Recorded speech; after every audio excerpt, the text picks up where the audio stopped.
se dirige-t-on vers l'émergence d'une nouvelle force politique au sein de l'opposition dominée par le collectif et l'ADP? Rien n'est moins sûr, en tout cas le CRD, club des républicains regroupant des partis se réclamant du centre, réfléchit sérieusement à cette perspective qui pourrait donner naissance à l'alliance collective ADP-CRD. L'annonce a été faite hier matin à la faveur d'une conférence de presse qui s'est tenue au siège de l'UPG.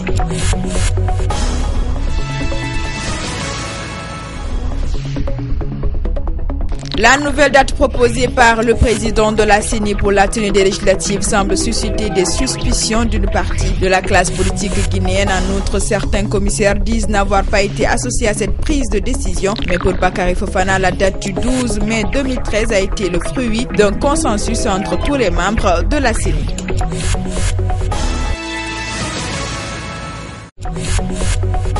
La formation de 23 stagiaires sapeurs-pompiers s'est achevée vendredi au service d'incendie de Matoto. C'est une initiative du département de la protection civile en collaboration avec le service de coopération technique internationale de police de France. La fin de cette formation a été sanctionnée par une cérémonie de remise de diplôme ponctuée de quelques démonstrations techniques de sauvetage.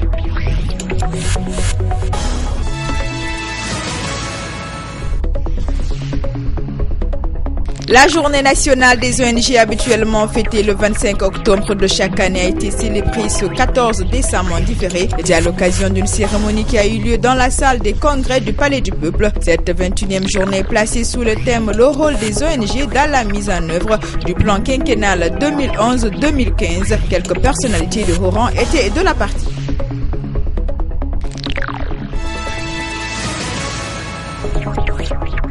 Présenter l'indice de perception de la corruption en Guinée, tel était vendredi le centre d'intérêt d'une conférence de presse animée par l'Association guinéenne de la transparence. Cette conférence a été l'occasion pour les membres de cette structure de revenir sur le récent rapport publié par l'ONG Transparency International.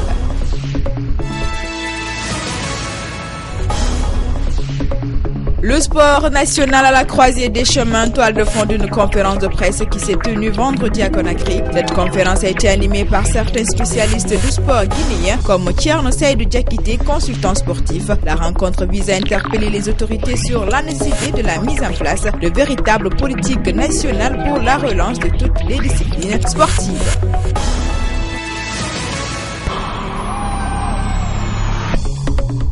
Direction la préfecture de Bofa, là-bas la production du sel solaire à le sang en pompe très fin est utilisée pour la consommation et le traitement de certaines maladies. Ce sel contribuerait également à la lutte contre la pauvreté. Dans cette localité, les producteurs de cette substance ont même ingénieusement conçu des machines broyeuses pour accroître leurs revenus.